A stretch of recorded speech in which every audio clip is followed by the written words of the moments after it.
genoux devant ton trône. À Dieu le Saint-Esprit, aujourd'hui encore, un puissant instrument dans tes mains. Son esprit, âme et corps, canal que tu utilises ce matin pour bénir ton Saint-Temple, ton Église. Alors notre prière, que tu le oignes encore davantage. Non seulement que tu le oignes, mais que tu le couvres de ta puissance. Et qu'il accomplisse la mission que tu as pour lui ce matin encore. Au nom de Jésus, Amen. Amen.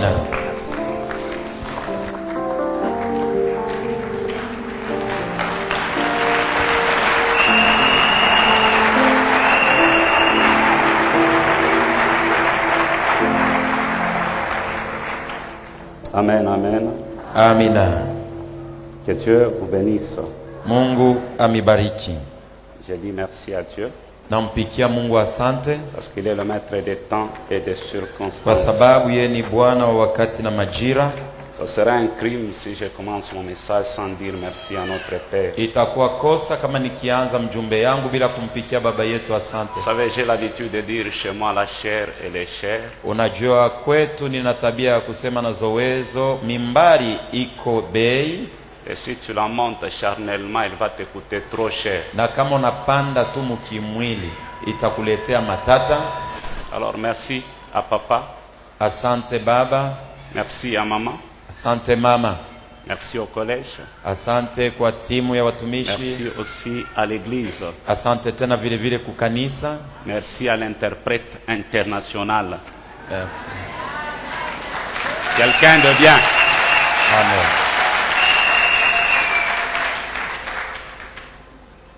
Quelqu'un de bien. Amen. C'est depuis le vendredi, si je ne me trompe pas, Nitangia siku ya kazi tano kama sidanganike, j'avais introduit le message prophétique. nilianzisha mjumbe ya unabii, Et le même vendredi, j'avais parlé sur la vision.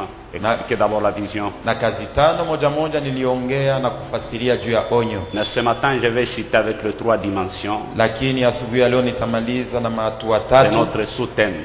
mukishina kietu ndogo: L'impact de l'alliance, tendo ya agano le père ya baba et la fille de ses enfants. na hata uzima juu ya Soit batoto dans la yake, vie de ses enfants. ndani ya maisha ya batoto Je vais yake. commencer d'abord à expliquer l'alliance, c'est quoi. Nitaanza kufasiria agano ni nini.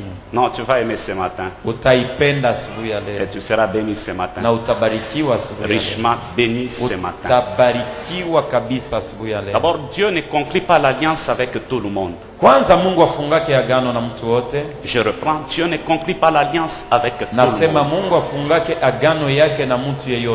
Il y a l'alliance de l'homme kuna agano ya mtu avec Dieu. pamoja na Mungu, Il y a aussi l'alliance de Dieu na kuna agano ya Mungu avec un homme. pamoja na mtu. Lorsqu'on était jeune, trop Wakati jeune, tulikuwaka wa vijana on nous expliquait que l'alliance c'est un contrat walitufasirikiaka kwamba agano ni mapatano de 2 personnes. ya watu wawili. Mais plus j'évoluais avec Dieu, Zaidi nilisonga mbele pamoja na j'avais Mungu, compris que l'alliance n'a jamais été un contrat. nilielewa ya kwamba agano haina Mais mapatano. lorsque Dieu accepte de conclure l'alliance avec un homme, Wakati Mungu anaitikia kufunga agano c'est-à-dire na Dieu prend la décision nikisema Mungu anabeba mpango de confier ses secrets ya kumpatia masiri yake. à un homme qui était un homme ordinaire, Mtu alikuwa mtu wa kawaida, mais par les secrets de Dieu, lakini kwa siri ya Mungu il devient un homme extraordinaire. anakuwa mtu wa ajabu. Non seulement Dieu confie ses secrets à un homme, Sio tu Mungu anapatia siri yake il kwa accepte Mungu, aussi d'hypothéquer sa divinité na anaitikia kupana umungu à wake un homme ordinaire. kwa mtu wa kawaida. Prenons un exemple biblique. Tubebe kwa mfano ya Avant l'alliance, Abraham était un homme ordinaire. mbele ya agano, Abrahamu alikuwa mtu sa mtu wote, Mais lorsque Dieu a conclu une alliance avec Abraham, lakini wakati Mungu alifunga agano na le Abrahamu, basculement a commencé dans la vie d'Abraham. kuhamishwa kulianzishwa ndani ya maisha ya Même Abrahamu. le nom d'Abraham a changé à Abraham. Hata jina ya Abrahamu Même le nom ilibadilika de kwa sa femme Abrahamu, avait changé. na jina lake ya bibi yake libadilishwa.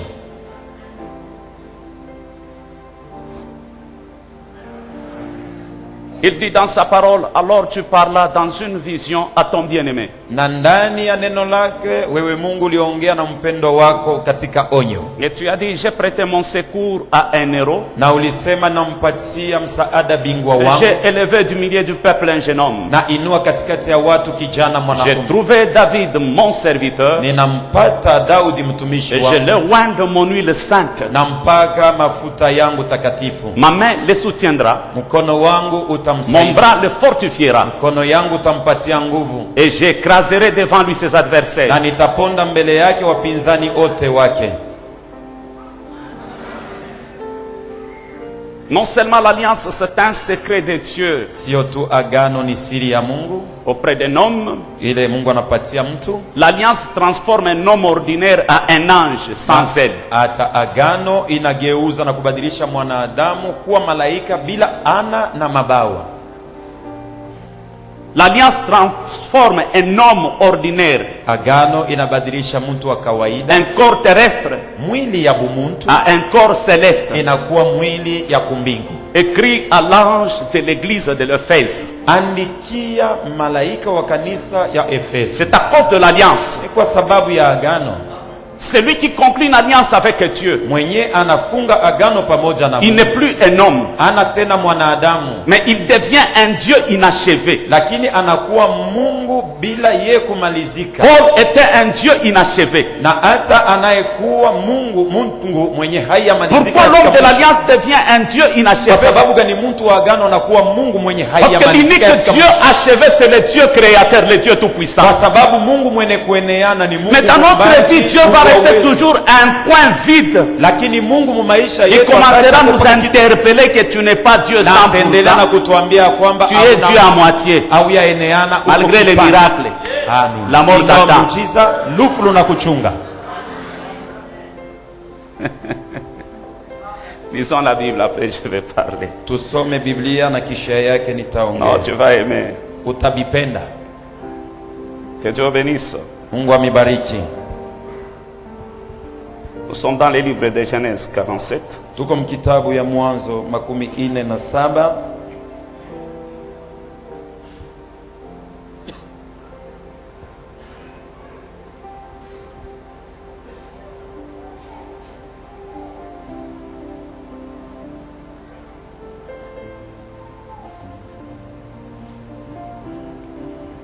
Pardon, on peut commencer d'abord avec Genèse. Genèse 16 et Genèse 17. Tuanze kwanza na Mwanzo 17, Le premier verset shairi yake ya kwanza jusqu'à 7. mpaka 7. Genèse 17, 1 à 7, nous lisons. Et Abraham était âgé de 99 ans, et l'Éternel apparut à Abraham et lui dit, je suis le Dieu Tout-Puissant, marche devant ma face et sois parfait, et je mettrai mon alliance entre moi et toi, et je te multiplierai à l'extrême. Et Abraham tomba sur sa face, et Dieu parla avec lui, disant, quant à moi, voici mon alliance est avec toi, et tu seras père d'une multitude de nations. Et ton nom ne sera plus appelé Abraham, mais ton nom sera Abraham, car je t'ai établi père d'une multitude de nations. Et je te ferai fructifier extrêmement, et je te ferai devenir des nations, et des rois sortiront de toi. Et j'établirai mon alliance entre moi et toi, et ta sémence après toi, en leur génération, pour être une alliance perpétuelle, afin que je sois ton Dieu, à toi et à ta sémence après toi. Amen. Amen. La Bible déclare que Abraham était âgé de 90 ans. Biblia inatangaza ya kwamba Abraham alikuwa na umri ya miaka C'est comme qui 90. dirait Abraham était au soir de sa vie, Iko saa Abraham alikuwa alishazeuka na kuwa karibu ya kufa sans héritier. bila murithi, Mais l'Éternel est apparu à Abraham. lakini Mungu akamwonekania Abraham, Il dit à Abraham, je suis le Dieu Tout-Puissant. akamwambia mimi ni Mungu Qui mwenyezi, est Abraham? Abraham, c'est le fils de Terach. na hata Abrahamu ni mwana wa Tera. Qui est Terach? Un grand féticheur. Tera ni nani? Mpaka madawa kubwa. C'est comme qui dirait Abraham avait des liens. Iko saa Abrahamu alikuwa na vifungo Des liens héréditaires. vile vya kizazi. Si je peux aller même plus loin, Abraham, il était même l'assistant de son père, Terach. Na kama naweza kusema zaidi, Abrahamu ndio alikuwa wa kumsaidia baba Mais yake. le choix de Dieu était tombé sur Abraham. Na chaguo ya Mungu ilikuwa juu ya Abrahamu. Et le choix de Dieu avait déconnecté Abraham de sa famille. Na chaguo ya Mungu ilimtosha Abrahamu Et mjamaa Dieu yake. a commencé à marcher avec Abraham sans alliance. Na Mungu alianza kutembea pamoja na Abrahamu bila agano. Mais le jour où Dieu a décidé de conclure une alliance avec Abraham, Lakini siku Mungu alibeba mpango ya kufunga agano na ce n'était Abrahamu, pas l'alliance d'Abraham, haikukwe agano ya mais c'était Abrahamu, l'alliance de Dieu. ilikuwa agano ya Il Mungu. dit à Abraham, voici mon alliance. Anamwambia Abrahamu, ona agano yangu, Marche devant ma face, tembea mbele ya uso yangu, sois un homme intègre, uwe mtu mkamilifu, et tu seras le père na utakuwa baba d'une multitude. wa watu wengi. Tu seras le père. Utakuwa baba. Pendant qu'Abraham n'avait pas de fils, Wakati Abrahamu hakukuwa na mtoto, Abraham n'avait rien. Abrahamu hakukuwa na kitu, Mais l'alliance avait établi déjà Abraham un père lakini agano limweka Abrahamu de kwa baba plusieurs nations. wa mataifa mengi. L'alliance, c'est une parole Agano ni msemo prophétique que Dieu suspend sur nous. ya unabii yale Mungu anaweka juu yetu, Et cette parole, elle devient un bouclier pour nous. na ile neno inakuwa ngabo kwetu. Je reprends, cette parole, elle devient un bouclier pour nous. Nasema neno ile inakuwa ngabo Si nous kwetu. sommes en ces lieux, Kama tuko c'est hapa parce qu'il y a un homme qui avait conclu l'alliance avec ni kwa Dieu. sababu kuna mtu mmoja alifunga agano na Mungu, Et pour nous, ses enfants, na sisi watoto wake, cette parole prophétique, neno ile ya unabii elle devient une couverture spirituelle pour nous. inakuwa kifiniko kya kiroho kwetu, Une couverture spirituelle pour nous. kifiniko kya kiroho kwetu. Alors ne joue jamais avec un homme de l'alliance. Hapana kucheza na muntu ule kona agano. Il n'est pas un homme ordinaire. Ana muntu sa bantu bote, Il est un ange sans zèle. anakuwa malaika lakini ana na mabawa. Non seulement il est un ange sans zèle, Sio tu anakuwa malaika bila mabawa, sa vie à lui c'est une échelle. maisha yake ni kipandio. Dans les prophétiques, j'appelle l'homme de l'alliance Bethel, Muki unabii nasema mtu wa agano ni Beteli, qui signifie échelle. ni kusema kipandio. C'est par lui que tu monteras comme un homme Ni ordinaire,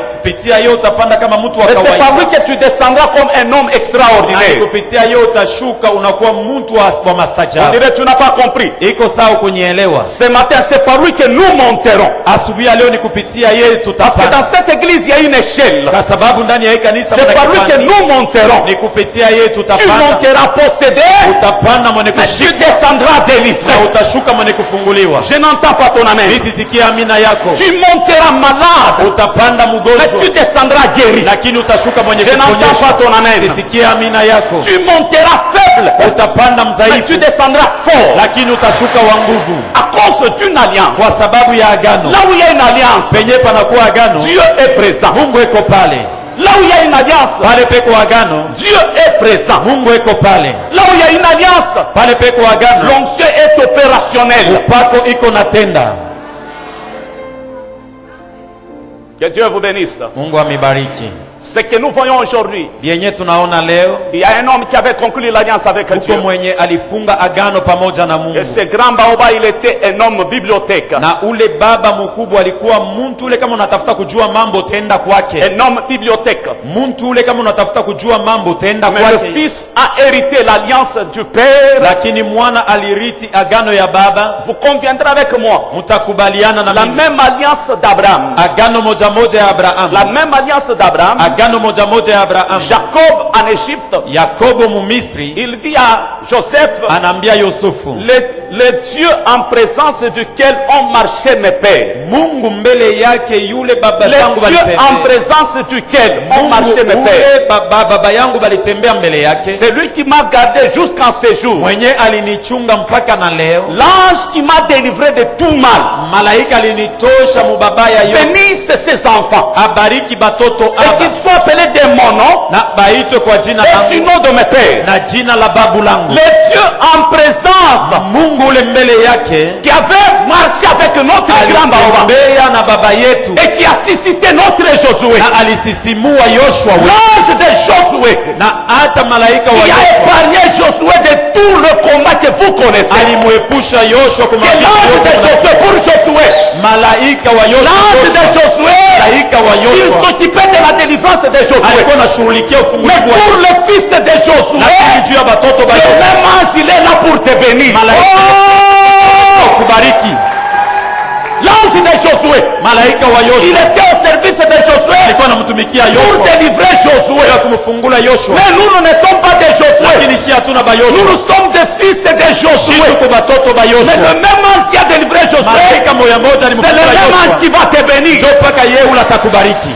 L'ange qui m'a délivré de tout mal, Ule malaika alinitosha mabaya, bénisse ses enfants, bariki aba batoto qu'ils soient appelés de mon nom. baitwe kwa jina Ça langu. signifie quoi? Que ces Kusema enfants entrent dans l'alliance de Aba notre Dieu. batoto baingie muagano Et yangu du nom de mes pères. na ya jina la baba yetu. Jacob dit ceci, Yakobo anasema hivi, que les bénédictions données par mes pères, mabaraka ile que babu les zangu bénédictions données par walinipatia, ton père plutôt, ile balikupatia kwa baba yako s'élèvera au-dessus itainuka juu des bénédictions mabaraka de mes pères. ya babu zangu. La perfection est entre les mains de Josué. Ukamilifu inapatikana ndani ya mikono ya Yoshua.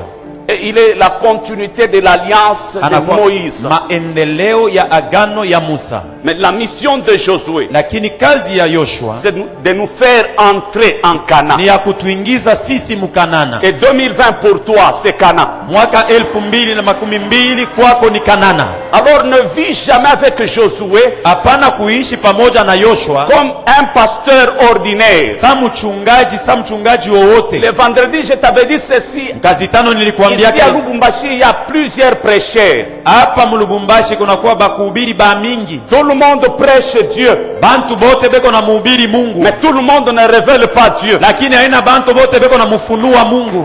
Tout le monde brandit Dieu, Bantu bote banamunyanyua mais Mungu, tout le monde ne communique pas Dieu. lakini haina bantu bote beko naambukizia Mais Mungu. lorsque tu regardes Josué, Lakini kama unamwangalia il Yoshua a hérité même la grâce d'un alirithi docteur. na neema ya bwalimu, Et je suis en train de monter dans la révélation. na niko napanda mufunuo. Josué n'est pas Yoshua ana un homme bibliothèque, muntu ule, kama unatafuta bintu tenda mais Josué, il est un homme institutionnel. lakini Yoshua ni muntu wa katiba, Josué, il est un homme leçon. ni muntu mafundisho. Josué, il est un homme école. Yoshua ni muntu Si tu shule. veux apprendre les choses de Dieu, Kama unapenda kujifunza mambo regarde ya Mungu, seulement Josué. wewe muangalie Tu Yoshua kule, apprendras la patience, utajifunza tu uvumilivu, apprendras l'amour de Dieu, utajifunza mapendo tu ya Mungu, apprendras la constance de Dieu, utajifunza ukamilifu, tu apprendras la foi. utajifunza Parce que imani, kwa Josué sababu Yoshua n'était pas avec Aaron. hakuwake na Haruni. Pendant qu'Aaron élevait les photos, Wakati Haruni alikuwa Josué était en bas de la montagne en train d'attendre Moïse. kulima, iko na ngojea Musa.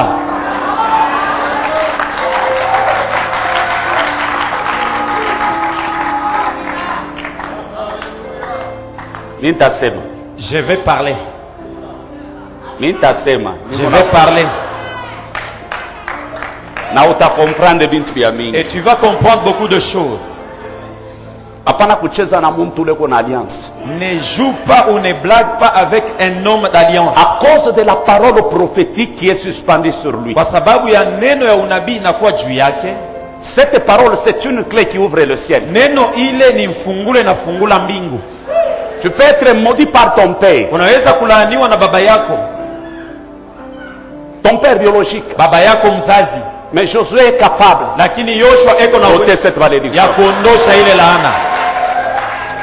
Philippe rencontre Nathanaël Filipo anakutana na et Nathanaeli, il dit à Nathanaël, anamwambia Nathanaeli, j'ai rencontré celui dont Moïse avait prophétisé. nakutana na ule Musa Et alitabiria. Nathanaël dit à Philippe, Nathanaeli est-ce anamwambia que t'es Filipo, Nazareth, peut-il sortir quelque chose de bon? Nazareti kunaweza kutoka Il a kitu dit, kizuri. viens et vois. Anamwambia kuja na uone. Lorsque Nathanaël est arrivé devant Jésus, Wakati Nathanaeli alifika mbele ya Yesu, Jésus ouvre la bouche. Yesu anafungula kinwa, Il fait sortir une parole prophétique. anatamka neno ya unabii. Nathanaël Nathanaeli contemplait la gloire de Dieu par cette parole. alikuwa naona utukufu wa Mungu Au lieu kupitia que neno. Jésus s'arrête par là, Kuliko Yesu amalizie il dit pale, à Nathanaël, anaambia Nathanaeli, suis-moi unifate et tu verras les anges monter par moi. na utaona bamalaika beko Et napanda descendre kupitia par moi. kwangu na kushuka kupitia mimi. Suis-moi, Unifate, tu verras le ciel ouvert utaona mbingu et les anges monter par moi. na bamalaika batakuwa napandia Lorsque kupitia Jacob a rencontré Dieu, wakati Yakobo alikutana na Mungu. lorsque Jacob a rencontré Dieu, Wakati Yakobo alikutana na Mungu, Jacob fouillait son frère. Yakobo alikuwa anakimbia Il ndugu est yake. arrivé quelque part. Alifika fasi Il moja, a pris une pierre. alibeba Il jiwe, a fait de cette pierre son oreiller. alifanya ile jiwe anakuwa kia kuwekea hapo kichwa.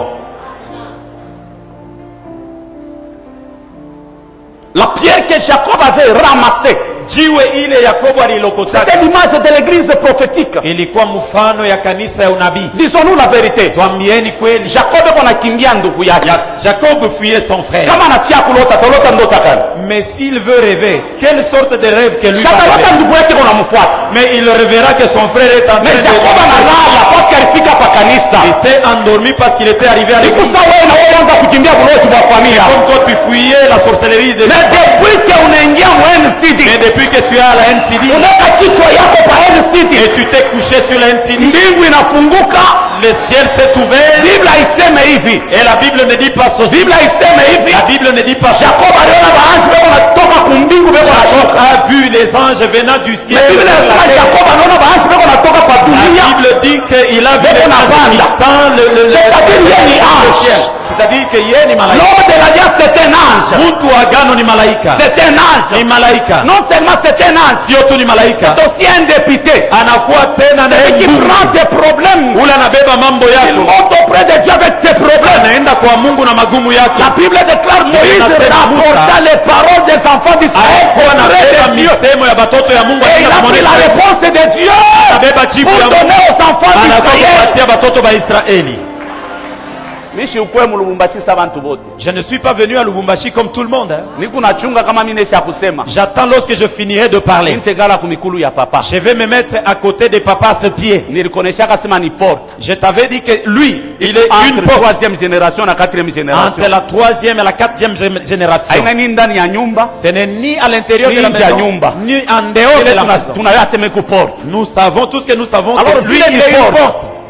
Vile ni porte. Comme il est la porte. Mimi niko besoin na ma nation. Moi, j'ai besoin des nations. Il faut nipitie paki. Il va falloir que je passe par Ndio lui ningie mu ma nation. pour que je puisse entrer dans les nations. Je ne sais pas kama unanichunga mu ma prophétie. Je ne sais pas si tu m'entends dans des prophéties. Ya ba prophète impressionniste. Des prophètes, c'est bale bakushangaisha Mimi bantu. nafika hapa na mimi naanza kukushimama. Quand je viens ici, je dis, toi là-bas, vous là-bas, mettez-vous debout. Jina yako ni Mujinga. Tu t'appelles Mujinga Unavalaka numéro 44. et tu as la pointure de tes chaussures, c'est 44. Et puis wewe mwenyewe au comprendre mambo ya Mungu unaanza na kuria. Même toi-même là, tu ne comprends pas les Quelle est la choses part de de Dieu. Dieu Tu commences mvile à ni pleurer. unasema? Dans tout ça là, qu'est-ce que Dieu, quelle est la Auyasa part de huku Dieu? Mujinga. Toi, tu ne sais pas de tous les jours, tu ne sais pas que ton nom est Mujinga. Nina kurevele nini? Qu'est-ce que je viens de te révéler? Ikusa mimi nashimama tu mbele ya sheri ya papa mimi naanza kuimpressionner bantu. C'est comme si je me mets à la chair de papa pour juste impressionner les Ça gens. en hébreu on l'appelle Harayam Abraham. Mon Harayam Abraham vient de Pitinesco. ni kusema Et Pitinesco vient hii de Pitinesco ni kusema inatoka Kurios vient de kukurnos, Kanatos. Bon, inatoka kama kukanatos. grec kwapa, Mais hébreu s'il y a kwapa. un grec et un hébreu ici, Mimi na revele nini? qu'est-ce que je viens de révéler parce que c'est leur langue? Okay, tushuke. Descendons, Tushuke mbele abantu ni descendons un peu. Ikusa mimi naingia mchilua mimi naanza kusema chilumbu cha ngasa. C'est comme si j'entends Chiluba, je dis Chilumbu Changazi, Chintumani. Chintumani. Mimi na revele nini? Qu'est-ce que je viens de révéler? Kama mulube kwa pa chata Si comprendre. un louba du Kassai ici, c'est ça. Alors ya Mungu bisha kuevoluer. Et la Bible a déjà évolué. Bya Mungu bisha kuevoluer. Les choses de Dieu ont déjà évolué. Kama prophète kunasema il faut fungule mashikio comprendre que ça c'est la révélation pour moi. Si le prophète parle, il va falloir que tu Ça, sois c'est le attentif réma pour pour comprendre. moi. Ça c'est le réma pour moi, c'est une révélation. Hapana kunichunga tena sasa mimi nitaanza kuonesha mama shimama. N'attends pas que je puisse dire maman, mettez-vous debout. Nikunaona étoile mwa yulu yako. Je vois une étoile sur toi. Niachie ile mama.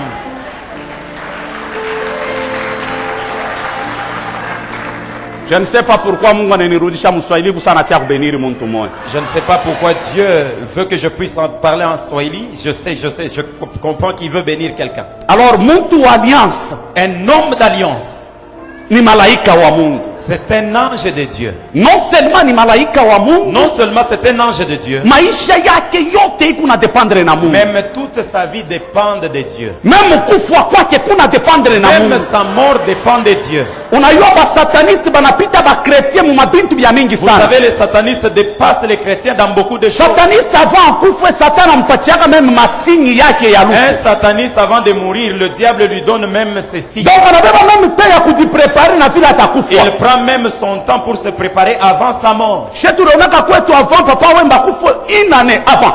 Nous voyons Et qu'on annonce nous lufu lwake vile chez nous atakuja à la passer. maison, notre père nous avait annoncé Mais une année ukiona avant basi sa mort. pale kunaomba Mungu. Mais tu trouveras celui qui prie. Anatoka kwake banamkonga na kufa no. Il quitte de sa maison, il est en Kama baba yetu kuna alliance. Si notre père a une alliance, Que Mungu akupatie masingi ya lufu que yako. Dieu te donne les signes de ta mort. Biblia inasema Mungu anaonesha Abrahamu hivi. La Bible déclare que Dieu a dit ceci à Posterite yako itaenda mkaptivite. ta postérité sera Mais wewe utazeka. mais toi tu vieilliras. Utachoka mashiku. Même tu vas te Na fatiguer des jours utakufa bien. et tu mourras Angalia masingi ya d'une lufu manière. yako. Et regarde les signes de ta mort.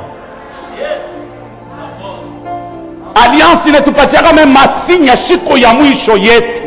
L'alliance nous donne même le signe de notre dernier jour. Niko nasema alliance ya huyu baba kupatia na wewe C'est masingi ya que l'alliance de notre mwisho ya mashiku yako. les signes de tes derniers jours. Kosi ya alliance bulosha butakuchezeaka tena.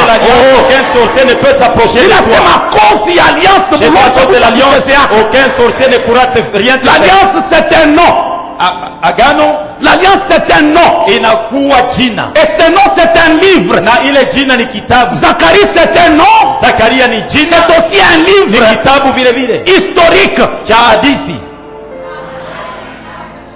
Il est Zacharie homme. Eko Zakaria mwanadamu, Il est Zacharie nom. eko Zakaria Il njina, est aussi Zacharie livre. na tena eko Zakaria kitabu Il est bantu batanza kwa kufunda. que les gens viendront Na étudier kusoma. et lire. Sasa ngara problème inekalaka makanisa. Maintenant, regardez les difficultés que nous avons dans les églises. Mtu wa alliance Un homme d'alliance, bantu mingi banakala na difficulté ya kumcomprendre na Beaucoup de gens kujiconnecter mu alliance c'est yake. difficile de le comprendre et de se connecter à lui. Hapana kuvivre na mtu wa alliance. Ne vis pas avec un homme d'alliance Sa kuna vivre na bantu bote. comme si tu vivais avec n'importe qui. Hapana kuchekesha Dieu. Même s'il te fait sourire comment, Respecter 2000 coudées. respecte-lui, laisse-lui la place. Hata papa na kuchekesha Dieu. Même si vous rigolez avec papa, Il faut faire très attention à tu l'alliance. dois faire très attention avec l'alliance. Mune comme rifunda naye. Ça peut-être que tu avais étudié Mukwa avec, barafiki. vous étiez des amis, Mais à cause ya alliance. mais à cause de l'alliance, Ana tena rafiki yake. il n'est plus ton ami. On dirait mambo ni unasahau ni comprendre. C'est comme si tu ne me comprends pas. Nikupatie exemple. Que je te donne un exemple. Yeye ni rafiki yangu. Le pasteur est un ami à moi. Tunakomea naye. On a grandi ensemble. Mungu ananifaa grâce mimi nakuya gouverneur. Et Dieu me fait grâce, je deviens gouverneur. Tunakutana naye, Et on se rencontre un mimi jour. nampika hivi. Je le fais comme ça, je le Unaweza tapote kama sur anafanya l'épaule. erreur asa rudishe bagarde Et batambamba. s'il fait l'erreur de me tapoter aussi sur l'épaule, on va l'arrêter par mes gardes. Pourquoi batambamba? Pourquoi est-ce qu'on va l'arrêter? Unayani ni njuu ya nini? Vous savez pourquoi? Mkichwa yake nini kurafiki yake? Dans ses pensées à lui. Or, kama unaangalia Je suis nywele. mais si tu regardes les cheveux Na ndevu et la barbe, inekala na couleur moja. ça a la même couleur. Na haina ndevu inaanzia kubeba mafuta. Mais ce n'est pas, l'onction n'est pas Mafuta sur inaanzia la kunywele. barbe, mais c'est sur la tête ou là où il y a Alors le tunaweza cheveu. barafiki, Vous pouvez être des amis, mais mambo ni positionnement. mais le problème c'est Position votre de Mungu nayo. ma position en Haina ya pamoja na wewe. ce n'est pas Alors, identique respectez à toi. position. Vous devez respecter ma position. Est-ce que nous nasema bien? Est-ce que je parle bien? Est-ce que nous nasema bien? Je parle bien Alors ya cause ya position ila anakuwa nayo. à cause de sa nouvelle position. Kama kuna mchofea, Si tu l'approches, wewe usiangalie mtu. ne regarde pas Uangalie ule Mungu yuko ndani yake. vois ce que Dieu, Parce vois que le kama Dieu kuna qui en lui. mchofea njoo kutafuta makuta pembeni yake. Tu peux l'approcher, s'approcher de lui pour chercher juste l'argent. Huku mwenye kulaniwa, tu es maudit. Mais comment kuna mchofea njoo kutafuta parole prophétique Mais ile si tu kuyulu yako? t'approches de lui pour juste chercher Même watoto yako watabarikiwa. même les enfants de tes enfants seront bénis. Alors wewe unamchofea kaje? Comment est-ce que tu t'approches de lui? Une lecture prophétique mimi nafua pa maisha yake. Dans la lecture prophétique que j'ai fait sur sa vie, Aina mtumishi ule wa kuimposer paka bantu mikono. il n'est pas le serviteur à appeler à imposer Ya Mungu seulement les ako marchands. namutilize puissamment ma déclaration prophétique. Dieu l'utilise puissamment dans les déclarations Alors prophétiques. kama uingie mu ma déclaration Et prophétique si yako, toi tu n'entres pas dans les déclations wewe prophétiques, unachunga kweke mkono, tu attends qu'il t'impose, neema ya Mungu itakueshape. la grâce de Dieu va t'échapper. Alors vivre naye na révélation, Vis avec lui dans la révélation. utenda mbali Et naye tu iras loin avec na lui. Mungu wake atakuwa Mungu Et wako. son Dieu deviendra ton Dieu.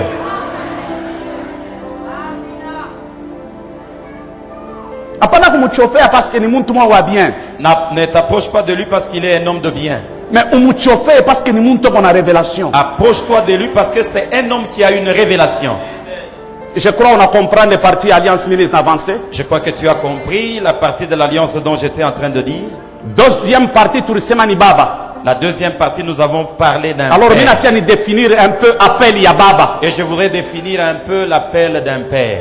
Un appel authentique qui n'est pas différent na mapel yote. Wito ya biakweli, c'est différent de tout autre appel. Un appel authentique qui n'est pas différent na mapel yote. Mwito ya biakweli, il est différent des autres appels. Que signifie l'appel? Mwito ni kusema nini? L'appel c'est une vocation. Mwito inakuwa ni kazi Et umepewa. cette vocation, elle est définie Na ile kazi inafafanuliwa. par une mission Na kazi qui a une particularité. inakuwa na upekee. Par une mission qui a une particularité. Kazi inakuwa na upekee yake. Et l'appel est authentique lorsque Dieu appelle Na- un père 2 fois ou 3 fois. Mwito inakuwa ya kweli wakati Mungu anaita baba mara 2 au 3. Mais en respectant l'ordre ministériel. Na mukuheshimu oda ya huduma.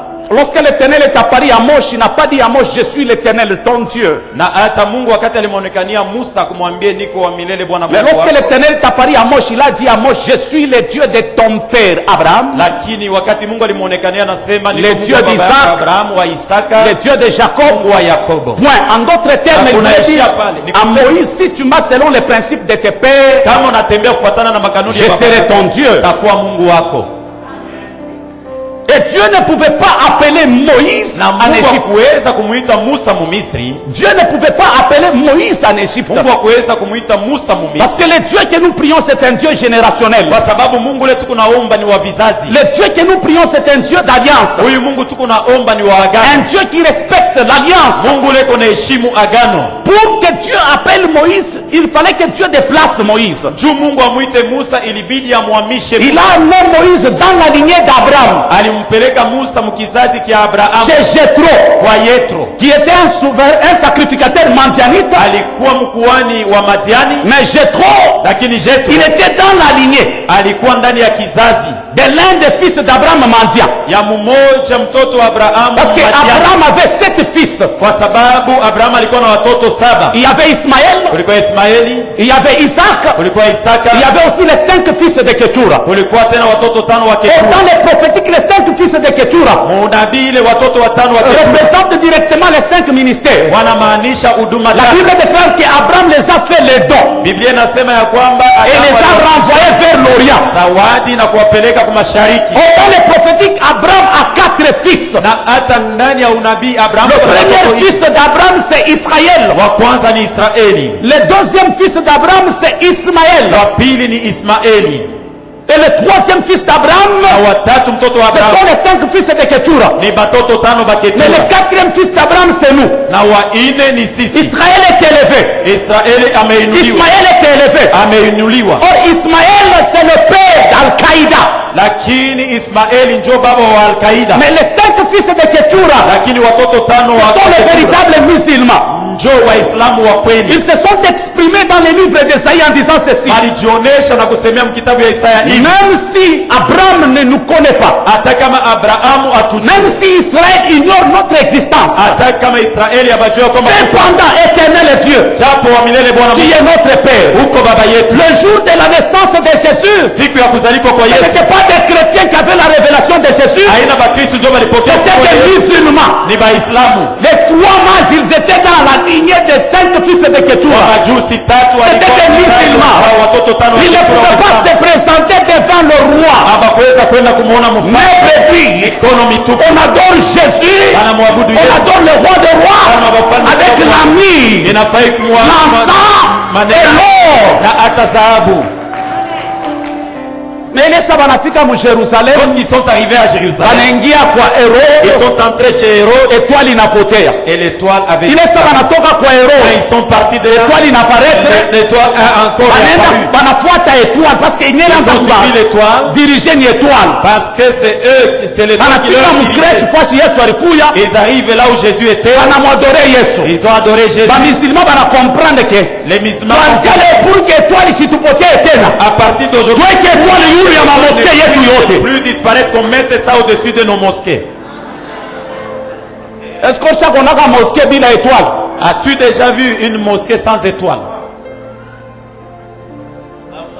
Mu monde entier, Dans le monde entier, barabe beko na makuta, les Arabes ont beaucoup d'argent. basaudien beko na makuta, ni bamisilima. Les Saoudiens ont beaucoup d'argent. Al-Qaïda beko na makuta, Les gens d'Al-Qaïda ont beaucoup Israël beko na makuta. Israël a Le l'argent. 4e fils wa Abraham ba chrétien habana na makuta. Mais le 4e fils d'Abraham, les chrétiens n'ont rien. Unaya njuu ya nini? Vous savez pourquoi? Abayaingia mu alliance. Ils ne sont jamais entrés dans l'alliance. Il dit ceci en Esaïe, béni soit l'Égypte mon peuple. Anasema Isaya kwamba ibarikiwe Egypte taifa yangu, La Syrie l'œuvre de mes mains. na hata Suria kazi ya mikono yangu. Israël mon héritage. Israeli urithi yangu. Dieu appelle Israël son héritage, Mungu anaita et il Israeli, appelle l'Égypte son peuple. lakini anaita Misri Nous, nous sommes le peuple de Dieu. Jitu kwa watoto ba Mungu, taifa ya Mungu. Voici les 5 points qui confirment un appel authentique. Oneni manukta tano inahakikisha ya kwamba huyu mtu aliitwa kweli kweli. La mission, Kazi, le message, mjumbe, le terrain où Dieu t'envoie. mahali penye Mungu anakutuma. Le ministère ne précède jamais l'appel. Huduma kama haitanguliake Le mwito, ministère vient après l'appel. huduma inafuataka mwito. Le terrain où Dieu t'envoie. Mahali penye Mungu anakutuma. Je vais insister d'abord sur le terrain. Nitasemea kwanza juu ya mahali. Le terrain de Moïse, c'était l'Égypte et le désert. Mahali ya Musa ilikuwa Misri na jangwa, Mais le terrain de Paul, lakini ya Paulo c'était auprès de païens. ilikuwa kubapagano. Mais le terrain de Daniel, Lakini mahali pa c'était Danieli dans le palais royal. ilikuwa munyumba ya mfalme. Quel est le message que Dieu t'a donné? Ni mjumbe gani Mungu alikupatia?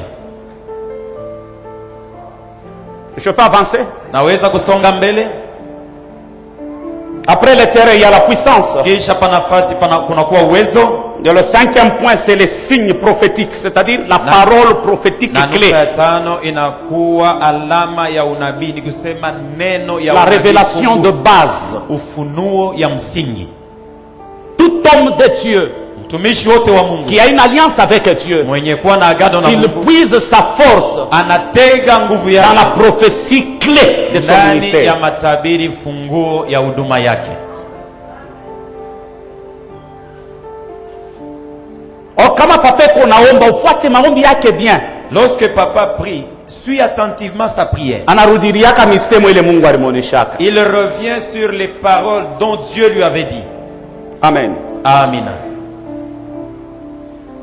Na kama watoto bana comprendre appel ya papa, Et si les enfants comprennent l'appel de leur père, bana comprendre mission ya papa, ils comprennent la mission de leur père, kunaisha bintu binafunguka. c'est fini, tout sera ouvert.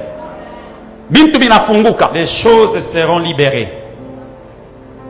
Na kama bintu binafunguka, Et si les choses sont libérées, njo fwasi selection inaanzaka mu alliance ya papa. c'est là que la sélection commence dans l'alliance du Père. Bantu bale banaingiaka mu alliance ya papa. Ceux qui entrent dans l'alliance du Batoto Père, bale banaingiaka mu alliance ya papa. les enfants qui entrent dans l'alliance de leur Père, Ana bafisi ya saison. Ce ne sont pas les fils de la saison. Mais ni ba fils destiné ndio banengala mu alliance Mais ya papa. ce sont les fils saison qui entrent dans l'alliance de leur père. Unaona ba fils ya saison banengala ba impressionniste. Vous savez, les fils de la saison sont des impressionnistes. Anaweza ingia mu kanisa Mungu namuona kuna waka moto. Il peut entrer dans l'église, vous le voyez, tout feu, tout Eko flamme. nahubiri bien. Il prêche bien, Na yaingiaka mu alliance ya papa. mais il n'est jamais entré dans l'alliance de son Mais père. fils destiné Mais le fils destiné, yana tafutaka ikale kumikulu ya papa. il cherche à être au pied de son père. Lévitique 1, 7 à 8 nous dit ceci. Levitique Walawi 1:7-8 natuambia, Les fils du sacrificateur Aaron watoto wa nabii Haruni mettront le feu sur l'autel. na hata balikuwa bataweka moto Dans le 8e verset, le contexte change. na hata mshairi ya 12 Les mambo yanabadilika. sacrificateurs fils d'Aaron. Watoto wa kuhani, watoto Les wa sacrificateurs fils d'Aaron. kuhani, watoto wa Haruni. C'est-à-dire banaingia mu alliance. C'est-à-dire qu'ils sont maintenant dans l'alliance. Comment la comprendre appel ya papa? Si tu comprends l'appel de papa, Kunekalaka kitu kinafanyikaka. il y a quelque chose qui se réalise. Na kama Mungu anaita muntu, Et si Dieu appelle un homme, Mungu anaentrenaka muntu mu secret. il l'entraîne en secret. Mungu anaita Moïse, anamuentraîner Moïse devant buisson ardent. Dieu appelle Moïse et il l'entraîne. Ni après entraînement ndio Mungu anamutuma Moïse. C'est après l'enterrement maintenant. Mungu alianza kuentraîner David mupori. Dieu entraînait David. Ni après entraînement ndio Mungu anamutuma. C'est après l'entraînement que Dieu Ule kwa na appel ya Mungu atukatale. Tu peux avoir l'appel de Dieu. Est-ce que Mungu asa kukutuma? Est-ce que Dieu t'a déjà envoyé? J'ai besoin de mon ancien bailleur. Mon frère Cyril, il est où? Namhitajia ule alikuwa munyumba wa Lupango mwenyewe nilikuwa nalipia wa kwanza. Yeko wapi ndugu Cyril Ngadi? Nakupatia exemple pa maisha yake. Je vais te donner un exemple partant de lui. Ningali papel, il faut ingie bien au Je comprendre. suis en train de parler de l'appel. Je voudrais encore insister. pour Mina que kwa tu ni comprennes. mina muita frère Cyril. Je viens d'appeler le frère Cyril. Mina muita Je viens de l'appeler, non? un homme éloquent, Muntu kama anasemaga mzuri. bel homme. Muntu mrembo. Si mina muita, Je viens de l'appeler, non? alors mina eta tena mwingine prophète Costa. Et j'appelle le prophète Costa, la deuxième personne. Unifuate bien. Suivez-moi bien. Leo il faut niseme bien pour que Aujourd'hui, je vais bien Mishina parler. besoin paka na mikono yako amen yako il faut Vous dingi. pouvez rasseoir les choses. Je n'ai pas seulement besoin de tes amens. Il faut que ça Okay. entre. Prophète mulise frère Cyril, uko nafanya nini hapa? Le prophète pose la question au frère Cyril, qu'est-ce que tu fais ici? Anajibu nini? Le frère Cyril dit que c'est le Est-ce que prophète qui uko est mwaye de la- wapatie kwa micro pour que tu comprennes mambo iko hapa? Vous faites quoi ici? Bon, l'homme de Dieu m'a appelé. Mimi namuita, Ah, c'est moi qui l'ai appelé ici. mimi namutuma. Je l'ai envoyé. Pourquoi mishimutumi? Pourquoi est-ce que je ne l'envoie pas? David a reçu l'onction royale à l'âge de 17 ans. Daudi alipokea upako ya kifalme. C'est à l'âge de miaka 30 ans que David est monté au trône. ni umri ya makumi tatu, miaka makumi tatu njo alipanda kutawala. Mais wewe unapenda leo Mungu anakuita Mais tu voudrais que Dieu Ukuri puisse yetimi t'appeler leo. aujourd'hui, que tu manges les waangushe choses, bantu leo. que tu puisses faire tomber les gens aujourd'hui. Mimi naingia kwa alliance ya papa Zakari. Entre dans l'alliance de Papa Zacharie. Alliance ya papa Zakari kuna mafuta. L'alliance de Papa Zacharie. Mafuta ya papa Zakari kama inaingia kwa maisha yako. L'onction de Papa Il Zacharie. faut ivunje mbele kiburi ndani yako. Ça doit d'abord détruire Ivunje bongo ndani le yako. mensonge doit être détruit. Ivunje bongo ndani yako, itoshe busharati ndani Ça yako. doit chasser Comment papa m'a au consacré, je ne vis pas l'impactation de la consécration. namna gani baba ananiombea mimi Ingariki sione muntu. kutenda kwa kujitoa. Ile mafuta il faut ivunje vyote. L'onction là doit tout Il n'y détruire. a pas l'apparition sans la disparition. Akuikalake kuonekana Il kama faut qu'Adam meure, Christ vit pour servir. inafai Adamu akufe juu Kristo aishi juu ya kutumikia.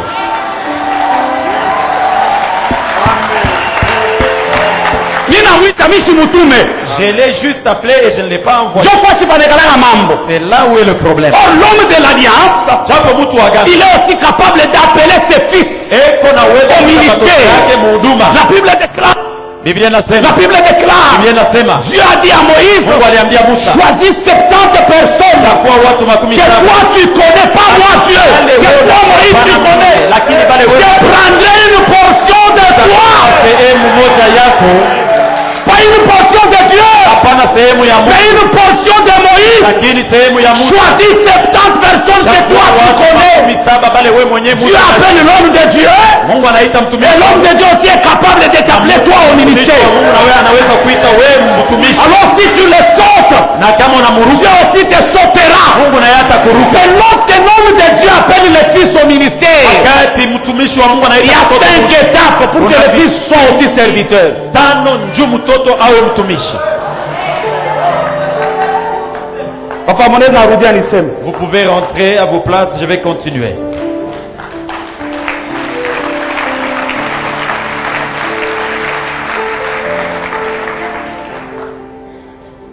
Première étape, Kipindi cha kwanza, pour que le fils soit aussi ministre. njoo mtoto naye awe mwaziri.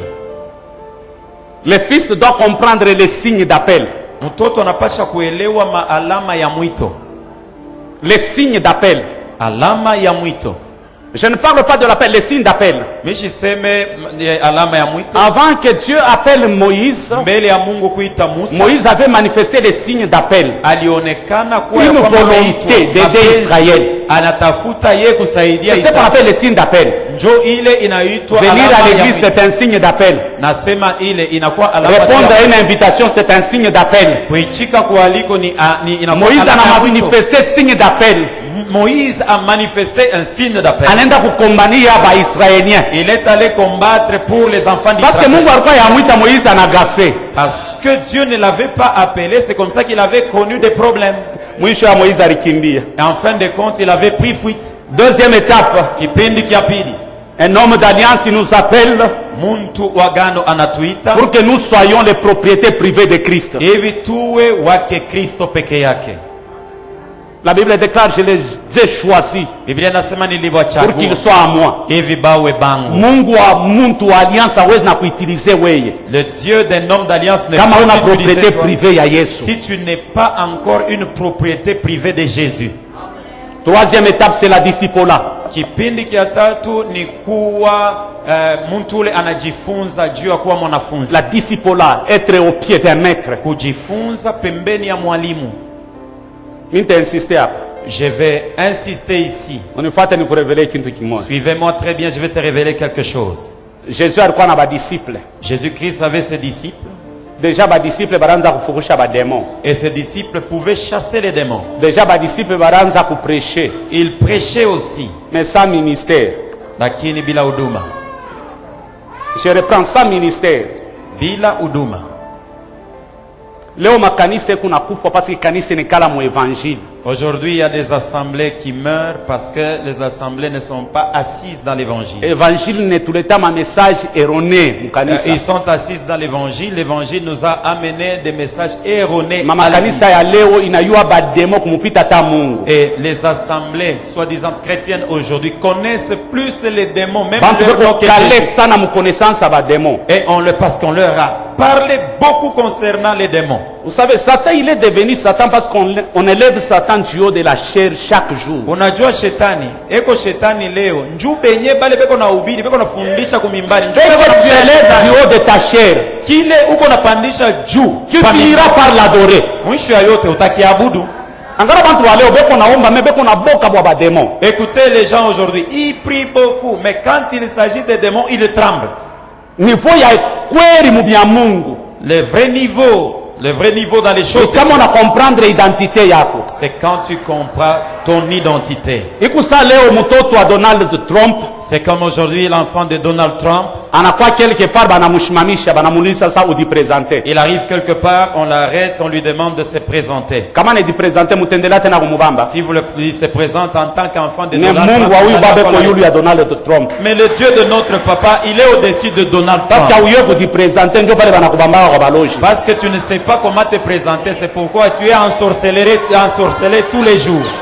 Même Élie, il est sans de présenter devant le prophète de Baal. Même Élie, lorsqu'il s'était A dit présenté devant présenter bien pale moto le lishuka. il s'était bien présenté, c'est comme Le ça Dieu que le peuple d'Abraham, descendait. Mungu Isaac wa Abraham et de Isaac, Jacob. na wa Yakobo. Si je suis ton serviteur, Kama ni moto kumtumishi wako, lishuke. que le feu descende.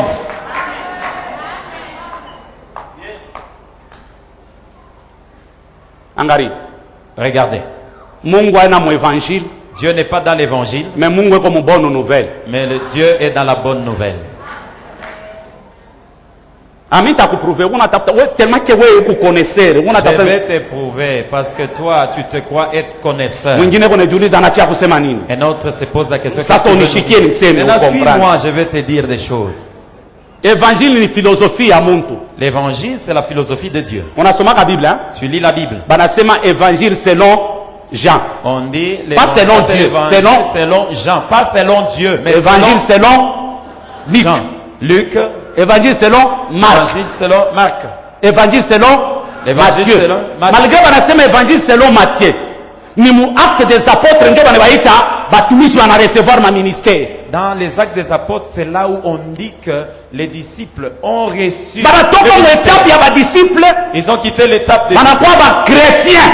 Ils sont devenus des chrétiens. Banaingia mu alliance. Ils sont entrés. Vile maître alianza kufanya nabo wanaanza kubifanya. Ce que Pierre pouvait faire, Directement wanakuwa ba Pierre apôtres. pouvait le faire, et ils sont devenus apôtres.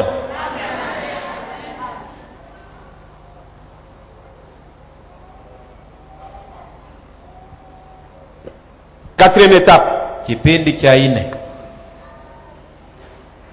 être au pied d'un maître kuwa pembeni au kumiguu ya mwalimu pour recevoir le mandat. juu ya kupokea kibali. Élisée était au pied d'Élie. Elisha alikuwa kumiguu ya Eliya, Timothée était au pied de Paul. Timotheo alikuwa kumiguu ya Paulo. Mais comment wewe unafia kwa mtumishi au na kumikuru ya bantu? Comment toi tu veux devenir serviteur, tu ne veux pas être au pied d'une autre personne. Bantu kwa kia David tatu balikuwa ku front nani alibatumaka? Les frères de David, tant qu'ils étaient encore au front, qui pouvait les envoyer? Baliendaka bo benyewe. Ils étaient allés d'eux-mêmes. Mais David njoo ende ku front babaki alimpachaka mikate. Mais David, pour aller au front, son père lui avait remis les pains. Il était sous la mission de son père. Alikuwa mwenye kutumwa na baba yake. Mikate. Les pains.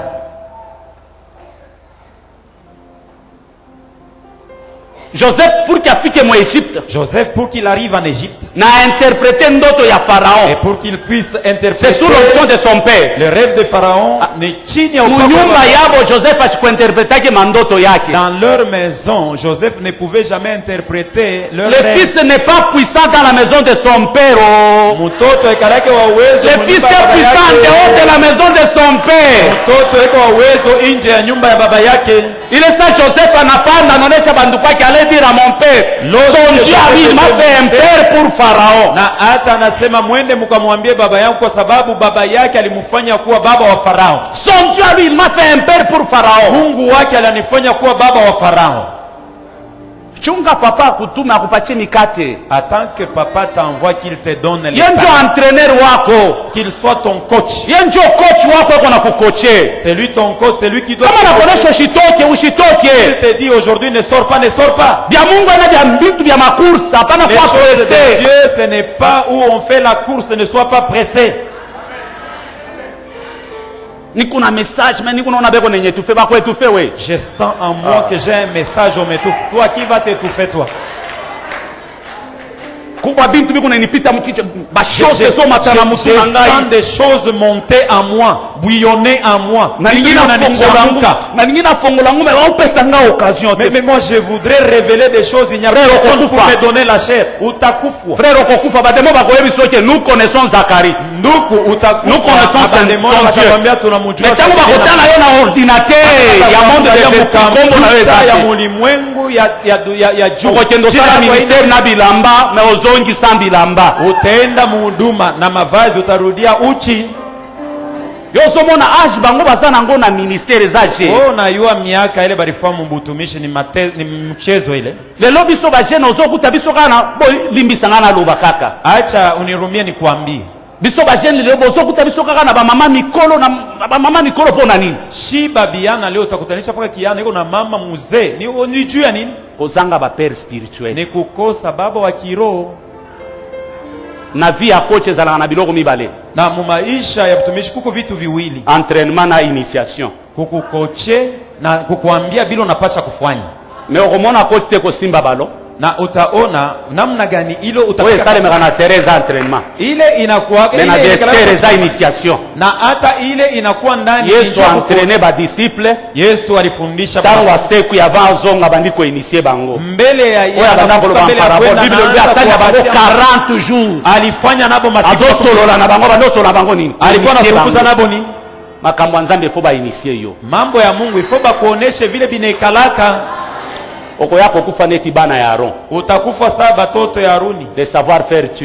na hata kujua Toyebi ndenge papa na biso apelisaka moto. unaona paka vile baba yetu paka vile paka yeye kuhakisha Aume ni biso peto pelisa moto. na shi tutauhakisha paka vile anauhakisha Nzamba yeba kimoto ya Aaron. na hata Ya japo bango nzamba benyango fe étranger. ile ilikuwa ni mtu ya Moto ya misa pezala ki Haruni moto na ya Mungu nzambe aliita ya wetumbaki kigeni. bango. Tango papa azolo il faut comprendre. Kama baba iko naongea unapasha kuelewa. Papa a honoré Fabrice. Baba anamheshimisha ndugu Fabrice. J'ai prié pour son frère de Paul. Niliombea ndugu yake. Tu connais Parfum? Tunamjua Parfum. De Paul venait chez moi. Alianza kuwa kwangu. Mais bamingi banduku yake balitafuta. Bamingi banduku yake balitafuta gloire. Mais beaucoup de ses frères cherchaient la gloire.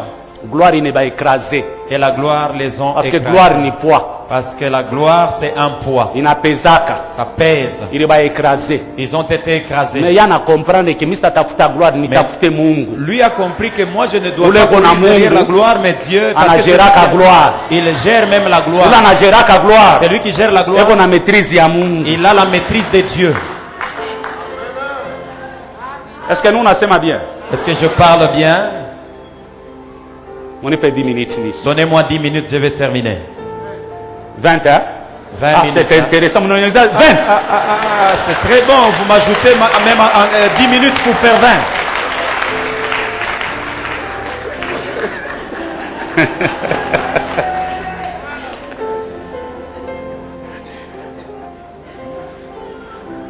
Radi ya Mungu hein? Vous savez les choses de Dieu. Hein?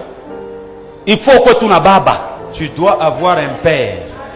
Écoute, très important mon ministère kwa na baba. C'est très important dans le ministère d'avoir un père. Hata kuna sema je. Même si tu parles, Uya na baba ula anakufokeaka. tu dois avoir un père qui peut te remettre sur le bon Ula chemin. anaweza nakuonesha wewe leo shitoke hapa. C'est lui qui pourra te dire aujourd'hui ne sors pas d'ici. Huku dimension mamu bya Mungu. Il y a une dimension dans Mungu anaweza kusemezea wewe. Dieu peut te parler, Mais unaenda kumuona babako anakatala. mais tu vas voir Parole ya babako inapita misemo ile Mungu anakuonesha ce que wewe. ton père dira a une grande valeur que ce que Dieu t'a dit.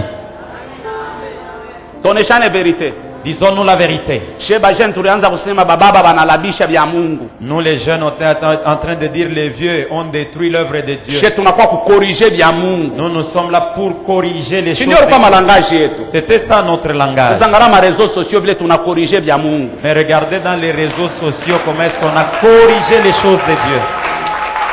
On a comprendre hein? Vous avez compris? Mais bababa banabakia pa bababa. Mais le Père reste le Père. Même pour que Dieu appelle Samuel. Dieu hata Mungu amuite Samueli. Pour les autres Eli. Bengine Eli. Dieu avait abandonné déjà Eli. Alikuwa alisha kumwachaka Mais Eli. le Dieu qui a abandonné Eli, Lakini ule Mungu il a alimwachaka Eli. utilisé la voix de Eli pour appeler Samuel. Alitumia mpaka sauti yake Pour Dieu que kuita Samuel entre dans le ministère. Samuel ingie mtukufu. Il avait besoin de l'interprétation auprès de Eli. Alihitajia utafsiri. L'appel, ça vient de Dieu. Inatoka kwa Mais l'interprétation de l'appel, ya mwito c'est un domaine de forme. ni mambo Dieu ya a appelé Paul par la révélation. alimuita Il Paulo. fallait la présence d'un homme pour que Paul commence le Na ministère. hata ilifai mwito kuwa mtu mkukue mtu mmoja njoo aanze huduma. Frère Melchisedec, Melchisedek, ndugu Melchisedek aikalake na baba ana n'a ni père ni mère. aikalake na mama. La Bible déclare, je vous ai donné pour père Abraham. Biblia nasema baba ule mimi namipatia ni Abraham. MC dit, je vous ai donné pour père Zacharie. NCD ule mimi namipatia baba Pour yetu, mère, baba maman Monique. Monique. Na mama ni mama Monique. Et il faut faire très attention avec une alliance. Inafai kukeba ange na agano. Je vais insister ici. Nitatia mkazo hata Hata kama utafurahi nitenda papa ataniitisha tena. même si tu ne seras pas content, je vais rentrer chez moi, papa va encore m'inviter. Huku bantu wanakuwaka mkanisa, Il y a certaines personnes qui viennent à l'église, beko naheshimia paka visionnaire abaheshimie mama. ils respectent seulement le visionnaire mais ils ne respectent pas la maman. Avant onction ikubambe weye. Avant que l'onction ne te touche. Mwenye anajeraka onction ye huyu. Celle qui gère l'onction, c'est maman. Ndio kunatika na kwake. Et toi, tu viens chez elle là-bas. Bonjour. Jambo. Tu es en train de la dévisager. Dadi azali. Papa est quoi? Mwena mupongo. Ouais, on a bouloji, ouais. Pour qu'il soit Zacharie, Dieu a Zacharie. il y a une personne qui l'avait poussé. Tout le monde monyari souka. Alors si tu le sautes, le Dieu de Zacharie te sautera aussi. Mungu wa Zakaria na wewe atakuluka.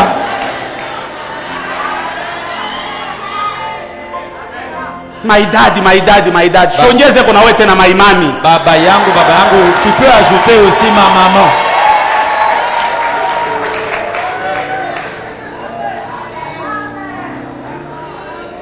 Je vas-y maman. Ah, mimi naenda mama. Si tu me dis avance, j'avance. Kama unasema enda mbele nitaenda. Utona anniversaire à maman wote batori yake ba maman Vous pasteur. allez voir à l'occasion de l'anniversaire de maman pasteur, personne ne bouge. Kama ni anniversaire à papa unaona watoto.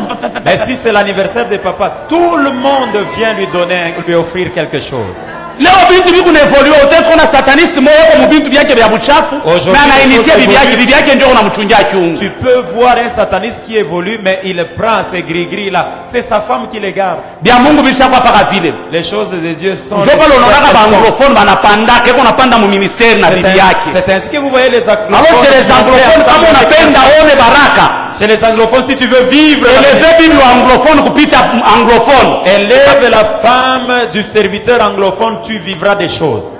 Même pour que Jacob apate baraka, Jacob ashikwende kukotea papa. Hata Yakobo mbele ya kupokea baraka, il n'était pas allé à côté de papa, il était allé à côté de sa maman.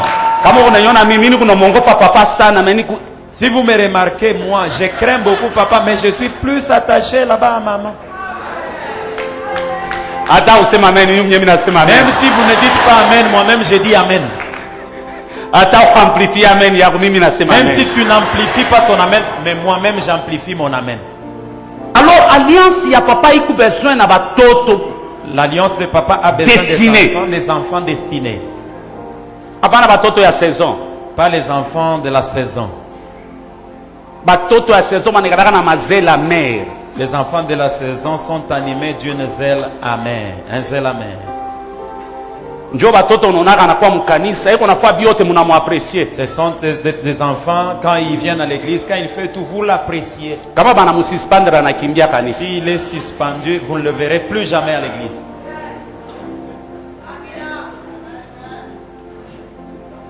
Dans notre époque, nous, c'est-à-dire qu'on te donne l'occasion de regarder la nouvelle. Si il est suspendu, lui va commencer ministère de puissance. Et puis moi j'y ai. Mais à ton âge là, tu n'as pas 40 ans, vous n'êtes pas bishop. Tu te fais appeler apôtre. Tu es apôtre. Bishop. Tu sais la signification d'être apôtre. Bishop qui signifie ancien. Apôtre c'est-à-dire musée. Mais ancien. Mais toi tes figures, tu n'es même pas on a exagéré. Il y a certains qui exagèrent. Archibishop. Minjo askofu wa kushindia bote. Hein?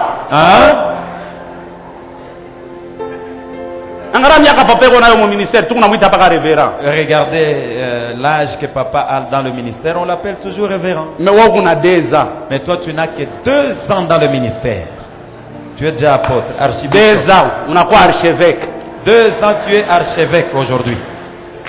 3 ans. 3 ans. Apôtre international.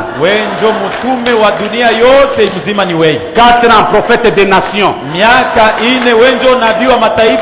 Barikonesha prophète des nations ni kama unalala unalota ndoto damu yuko unamwingia mwingine unakuwa prophète des nations. On t'a dit que être prophète des nations c'est quand tu dors, tu rêves, tu vois le sang couler dans un pays et alors tu deviens prophète des nations. Mungu alinionyesha vita. Dieu m'a montré la guerre.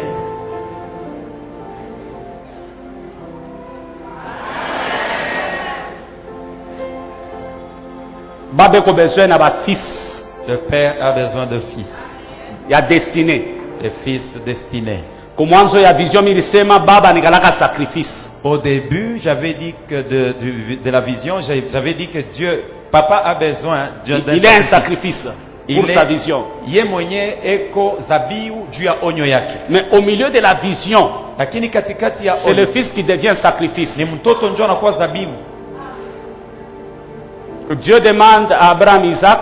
Mungu anamuomba Abrahamu Isaka. Abraham a pris ses 3 serviteurs, Na alibeba watumishi tatu, le bois, na nkuni, le feu moto, et le couteau. na kisu. Il s'est dirigé à la montagne.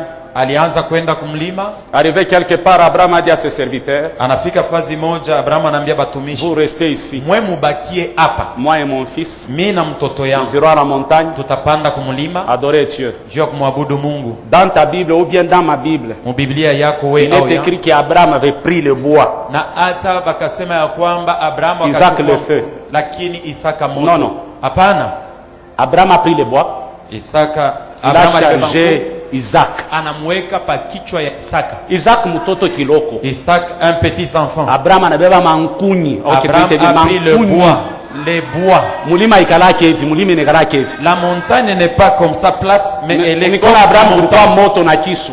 Et Abraham a pris juste le feu et le couteau Kia kuwa nani Isaac. pour tuer qui? Isaac.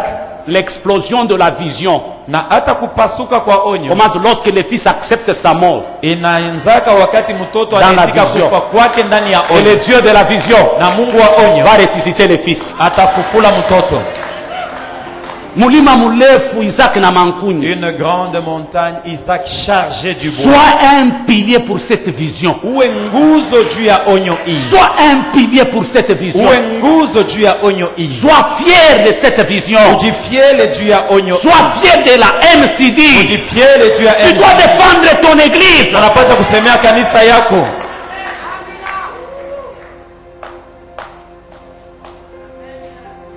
Parce qu'il était un fils Kwa sababu alikuwa mwana de la destinée. wa masiku za Il a kesho. porté la charge de son père. Alibeba mzigo ya baba yake.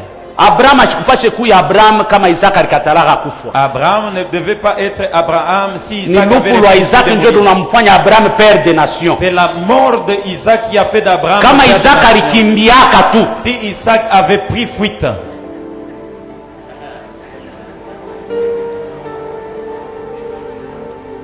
Sasa we papa Zakaria hakufunga hata mankambo na maintenant kimbia. toi, tu n'es même pas encore lié par ton père.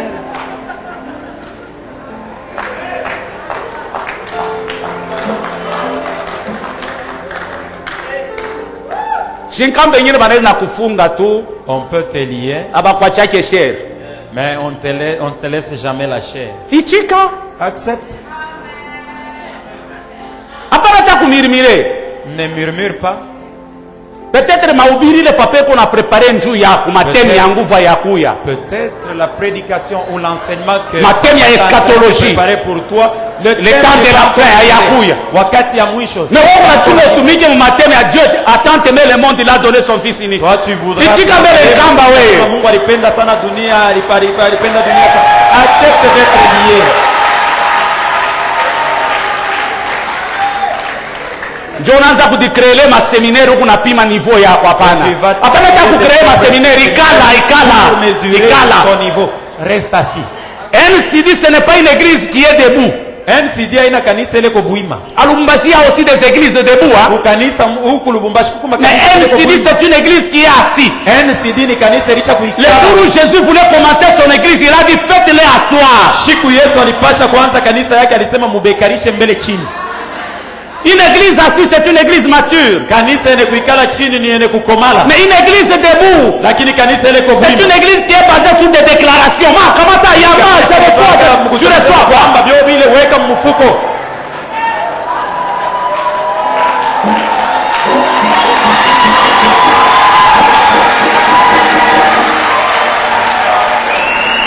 Okoma na yo americani spirituel toyebaka te.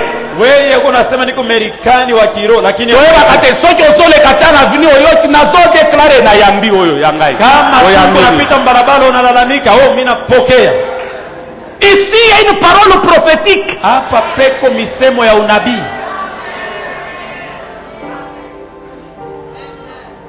Ici il y a une parole prophétique. Hapa peko neno ya unabii.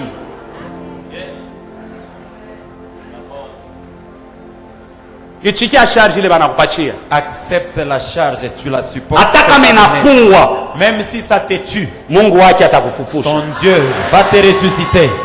Parce que miracle itafanyika ile saa yata nyorosha mkono yake na kisu. Le miracle se produira que lorsqu'il étendra sa main avec le couteau. Njoo Mungu atambamba kwa mkono. C'est là que Dieu va le stopper. Anaonesha bélier yewe. Il lui dira que le bélier est là, attaché.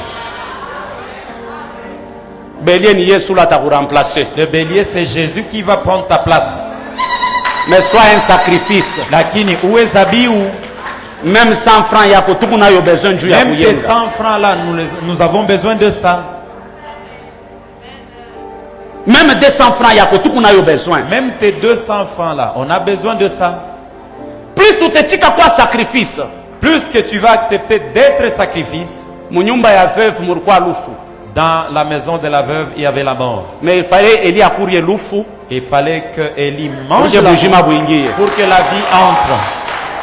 Des fois origine ya makuta yako ni lufu.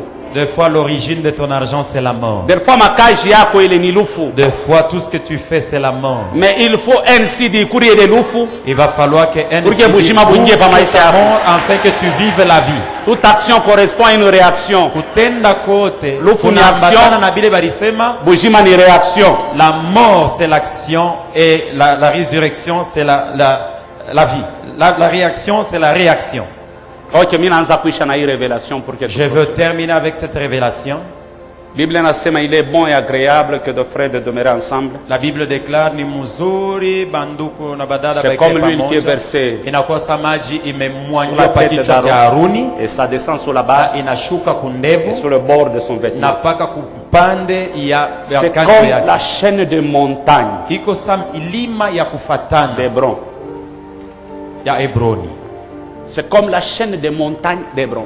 Iko sa milima ya kufatana ya Hebroni. Niko besoin na 5 frères. J'ai besoin de 5 frères. Munisaidie kumbio pour que nishe hii révélation. Venez afin que je finisse cette révélation. Frère hata mwe mkwe, pardon. Est-ce qu'on est à tonga makochi? Mettez-vous à genoux. Bien. Frère mwingine? Un autre.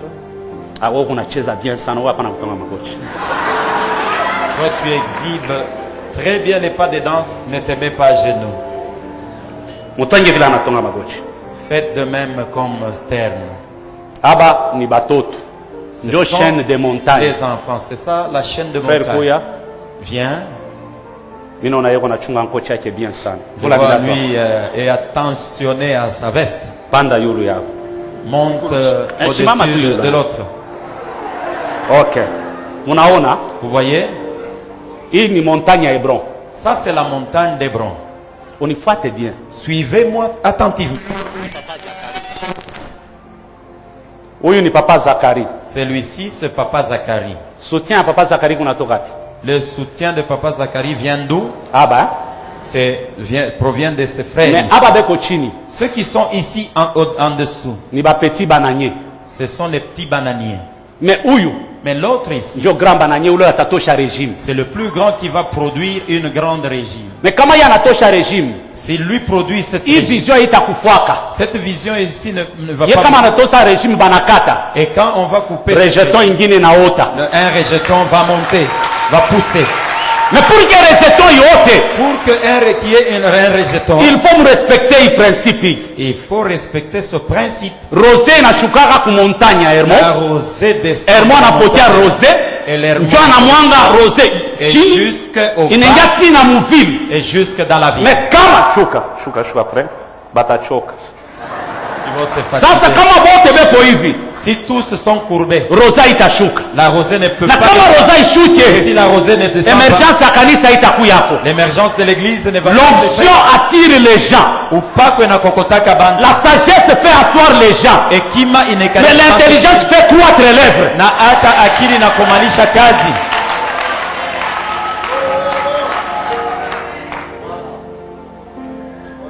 Mumu élevé. Je vois des ministères dans sa famille. naona huduma ndani ya jamaa yake. Kuma kanisa ingine tanza kwa États-Unis na watoto yake. Il y a certaines assemblées qui vont commencer aux États-Unis. Nikuna na ingine tanza ku Toronto na watoto Et yake. je vois une autre à Toronto avec son fils. Alors munapasha ku comprendre. Tu dois comprendre. Lorsqu'un fils élève son père, Wakati mtoto anainua baba yake, Dieu aussi élève le fils. na Mungu na yeye anainua mtoto. Ishikia kwa sacrifice. Accepte d'être cet sacrifice-là. Kanisa iko besoin na makuta yako. Ile 100 francs yako tu unayo L'Église a besoin. besoin de ton argent, l'argent que tu as toi.